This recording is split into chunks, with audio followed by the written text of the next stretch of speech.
Caros irmãos e irmãs em Cristo Jesus, a celebração que hoje fazemos memória nos recorda da ascensão do Senhor. Embora na nossa cidade de Bagé se celebre nesse dia também, de modo especial, Nossa Senhora Auxiliadora, ele não faz parte, esta celebração Nossa Senhora Auxiliadora, de um calendário universal. E se faz parte do calendário universal, está em segundo lugar uma festa de Nossa Senhora, uma festa de Nosso Senhor.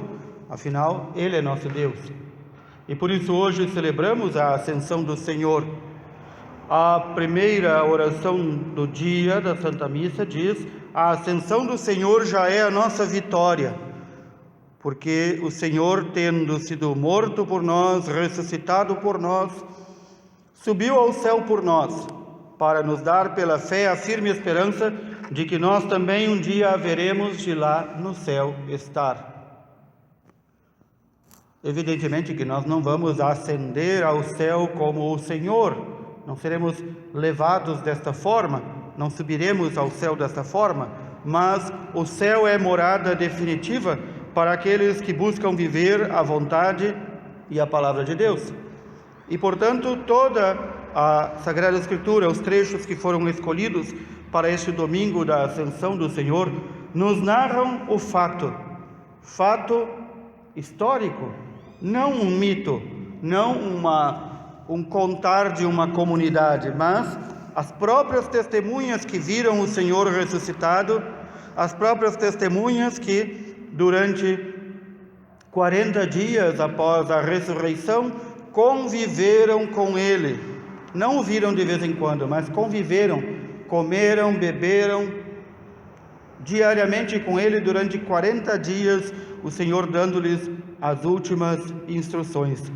Quantos eram estes que viram o Senhor e conviveram com o Senhor nestes 40 dias? Diz São Lucas, dos Atos dos Apóstolos, todo aquele grupo que permaneceu fiel ao Senhor, que embora o tenha traído e abandonado antes da ressurreição, reuniu-se vendo o Senhor ressuscitado. Certamente ali muitos daqueles 72 discípulos e tantos outros homens e mulheres que foram aceitando a fé em nosso Senhor ressuscitado. São Paulo chega a dizer: o Senhor apareceu e conviveu com mais de 500 de nossos irmãos, muitos dos quais ainda estão vivos. Pois bem, estes irmãos todos deram testemunhos firmes com a sua vida até a morte da ressurreição do Senhor.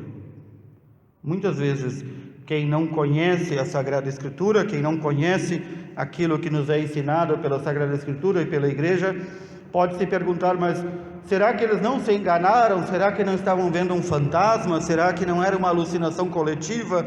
Será que tanta coisa, né? Quem não quer assumir a sua fé, quem não quer assumir uma mudança de vida, acha desculpas. E às vezes até mascara com ciência ou falsa história.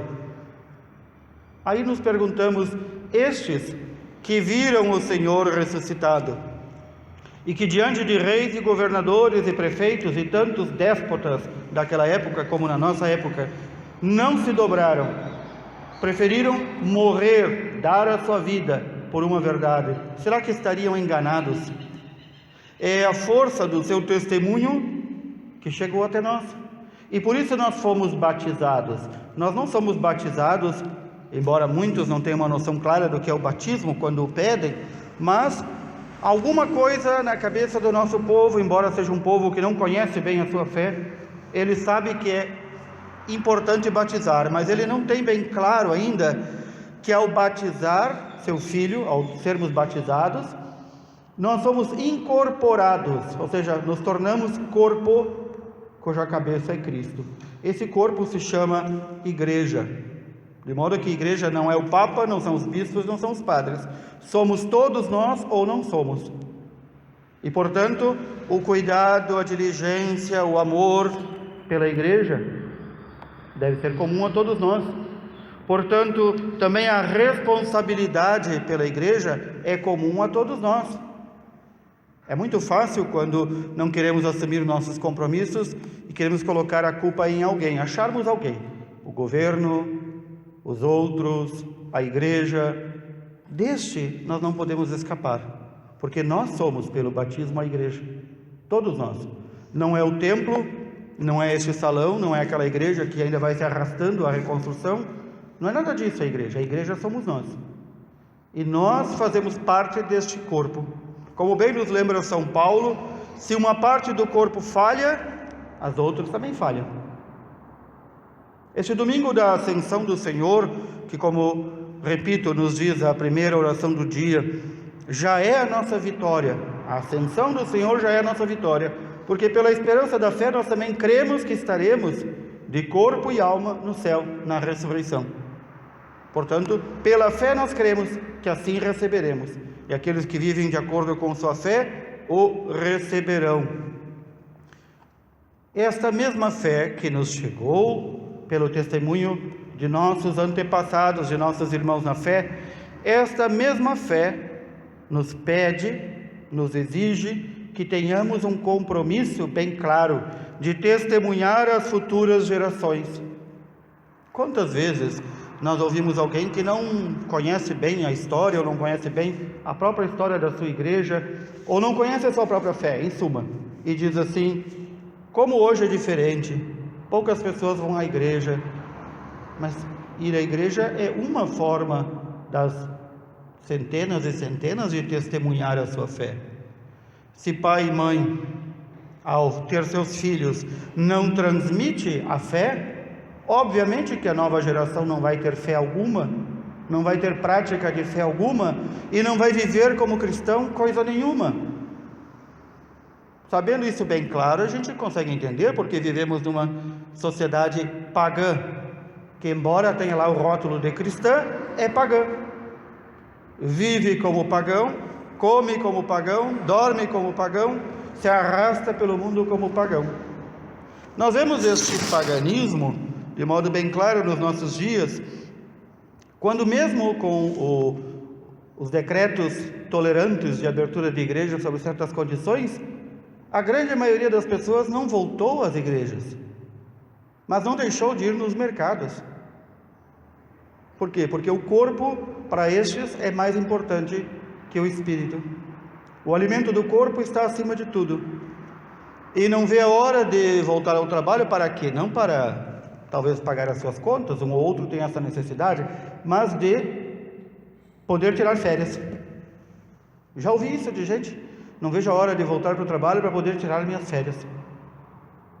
E nas férias o que vai fazer? Vai comer, beber, dormir, como um animal que tem feito agora nesse tempo, sem rezar, sem aprofundar-se na sua fé, sem transmitir a sua fé a outros, sem dar testemunho de sua fé.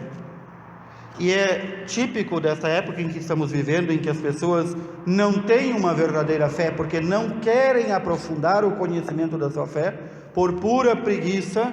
Não é só uma preguiça intelectual, é uma preguiça corporal também e cerebral.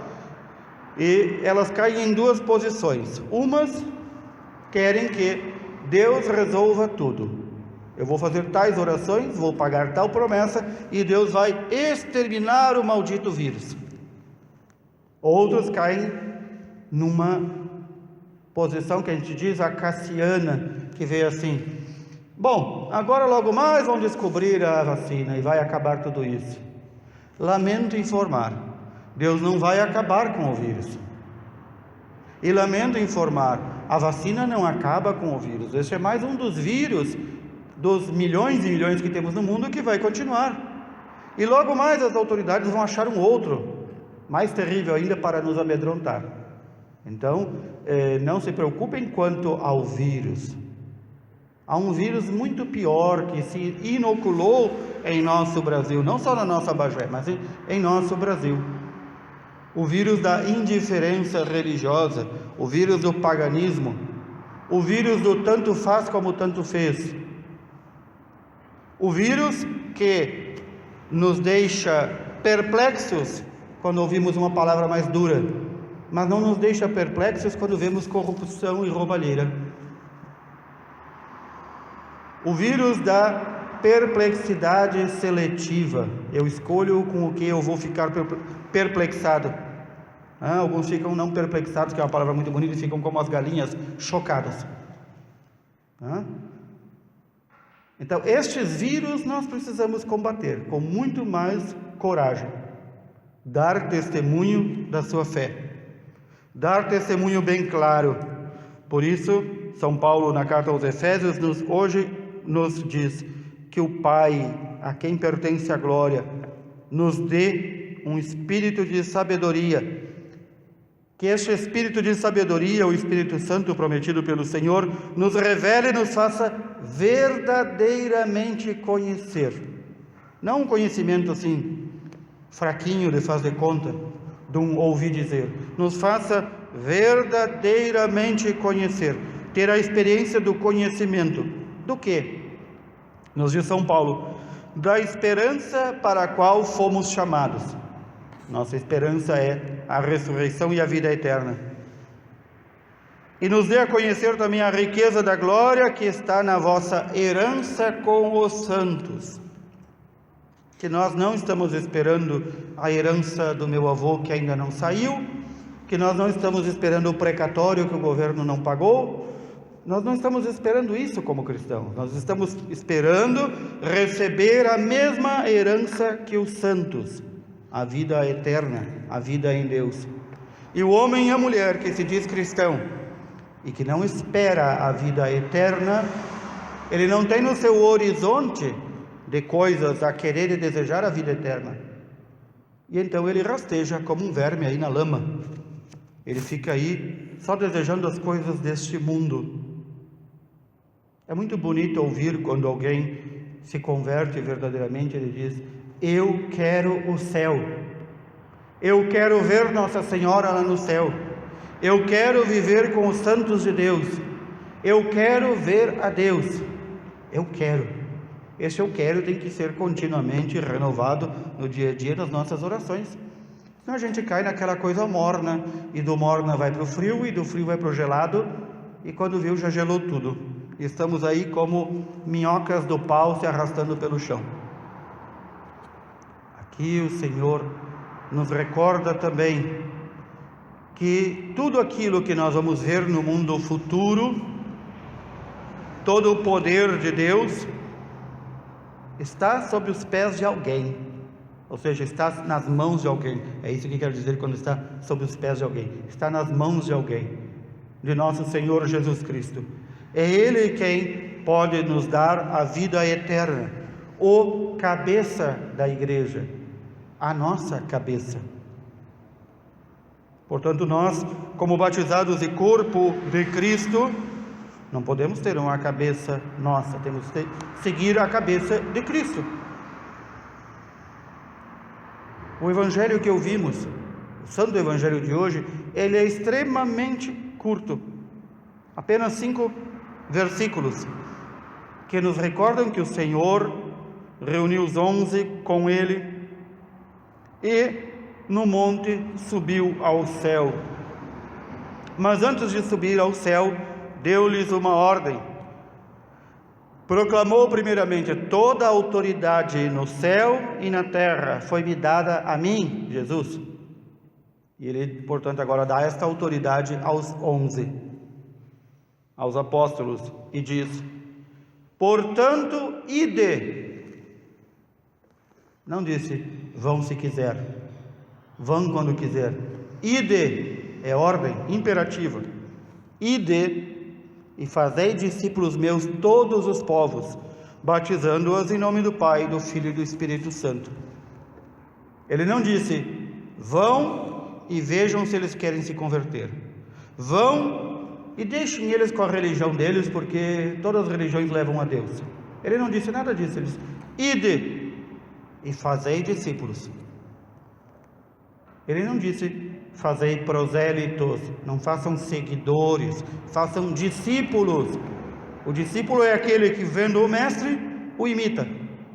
O prosélito não. O prosélito hoje está numa seita, amanhã está noutra, amanhã vai numa igreja, amanhã não sei o quê. Ele não, ele quer discípulos.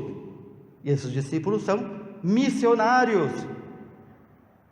Portanto, a todos nós foi dada a ordem de ir e levar o Evangelho, e levar pelo nosso testemunho aos outros a conversão. Não foi nos dito: tu estás sendo batizado para viver a tua fé do teu modo. Não foi dito isso. Não está dito que nós fomos batizados para cada um viver como quiser. Também não foi dito isso. Foi dito que nós, ao recebermos o batismo em nome do Pai, do Filho e do Espírito Santo, temos todos nós a obrigação de evangelizar. E mais ainda, ensinar a estes que foram batizados a observar tudo o que eu vos ordenei. Tudo. Não disse, digam para eles que eles observem umas coisas e outras não. Que alguns mandamentos sim, alguns mandamentos não. Que fica à vontade deles. Não disse nada disso. Vejam, queridos irmãos e irmãs, como nestes 2000 anos, quantas vezes nós falseamos a nossa fé. Queremos fazer o Senhor a nossa medida e a nossa imagem. E ao contrário, nós somos feitos à imagem e semelhança de Deus. E, portanto, mais ainda fomos incorporados como membros da cabeça. Nós temos a obrigação de fazermos-nos em tudo semelhantes ao Pai. Pouco tempo atrás tivemos o ano da misericórdia. Cantamos tantas vezes, misericordiosos como o Pai. Quanto em nós cresceu a capacidade de ser misericordiosos desde que cantamos muitas vezes isso, desde que celebramos o ano da misericórdia? Quantas vezes e em tal quantidade aumentou em nós o seguimento e o desejo e o amor pelas coisas de Deus? Ou ainda estamos naquela vida morna? Repito, muito cuidado, as coisas mornas esfriam, e esfriando, congelam, e congelando, não servem mais para nada. Portanto, no dia da ascensão do Senhor, nós nos recordamos isso. Este Senhor prometeu que estaria conosco, e Ele está até o fim dos tempos. Quando este mundo passar, até aí o Senhor estará conosco. Portanto, não nos desesperemos, seja com que medida for, de quem quer que seja com que vírus ou doença tivermos. Não nos desesperemos. O Senhor prometeu que estará com os seus. Quem são os seus? Vamos voltar à lição. Quem são os seus? Aqueles que foram batizados e que observam tudo o que Ele mandou observar. Estes são os seus. Aqueles que foram batizados e não querem observar aquilo que o Senhor nos mandou observar, Ele não tem obrigação nenhuma de estar com estes. Ele disse que estará conosco até o fim dos tempos, até o fim dos dias, quando este mundo passar, para então trazer em suas mãos a vitória para aqueles que lhe tiverem sido fiéis, ou então a condenação para aqueles que tiverem sido infiéis. Nosso Senhor tem uma lógica muito interessante, uma lógica matemática. É isto ou aquilo, quem escolhe é tu. Que queres? A vida eterna ou queres a condenação eterna? Quem escolhe é tu. Os belos hinos da Páscoa nos dizem: o Senhor sai do sepulcro e em suas mãos traz os prêmios da vitória sobre a morte, a vida eterna. O Senhor quer nos dar isso. Imaginem se o Senhor pudesse ficar triste. No céu Ele não pode ficar triste, mas imaginem se Ele pudesse ficar triste. Que tal tristeza de saber: este é meu filho, foi batizado, não quis nada com nada, estou aqui com o prêmio da vitória, e ele infelizmente não vai receber, porque não quis. Ou que alegria, aí sim podemos dizer, a alegria dos santos no céu, de dizer: mais um irmão nosso que se salvou, mais um irmão que se escapou das seduções do mundo. Tudo isso para meditarmos nesse dia que recordamos a ascensão do Senhor. Estes 11 que estavam juntos ali, nos diz São Lucas, nos Atos dos Apóstolos, que estavam ali, viram o Senhor subindo ao céu e ficaram apatetados, mocorombos, sem fazer nada, olhando para o céu. As nuvens se fechando, o Senhor dizendo: eu estarei convosco até o final dos tempos, eu estarei aqui convosco, não vos preocupeis, ide, batizai, ensinai a observar. As nuvens se fecharam, o Senhor subiu ao céu, e eles ficaram apatetados, olhando para o céu, e já receberam o primeiro puxão de orelha. Estes 11 ouviram dos anjos, 2 homens vestidos de branco, assim nos diz São Lucas: homens da Galileia, o que fazem aí parados, olhando para o céu? Vejam que puxão de orelha duplo, né? 2 anjos para puxar as orelhas dos 11. Homens aí do céu, homens aí da Galileia, o que fazem aí parados, olhando para o céu? Tem muita gente assim também ainda hoje. Muito cristão que fica esperando, olhando para o céu, que Deus vai resolver tudo. E então eles dizem: esse Jesus que vos foi levado para o céu, virá do mesmo modo como o vistes partir para o céu. Não vos preocupeis, esse Senhor foi, permanece convosco, mas voltará triunfante. Que nesse dia da ascensão do Senhor, tenhamos a graça, no final da nossa vida, de não sermos contados entre aqueles apatetados que ficam apenas olhando para o céu e não fazem nada. Que sejamos contados entre aqueles homens e mulheres de ação, que vivam realmente a sua fé, que possam chegar diante do Senhor e dizer: Senhor, graças à tua graça, com meu pequeno esforço, eu pude evangelizar a tantos, eu pude converter a tantos, eu pude levar o evangelho a tantos, eu pude fazer o bem que o Senhor manda a tantos, e pude ensinar outros tantos a observar os mandamentos. Se assim nós chegarmos com as mãos cheias de nossas obras, então poderemos ter certeza, o Senhor, que também tem as mãos cheias de dons, nos dará a vida eterna. Que assim o Senhor nos ajude. Louvado seja nosso Senhor Jesus Cristo.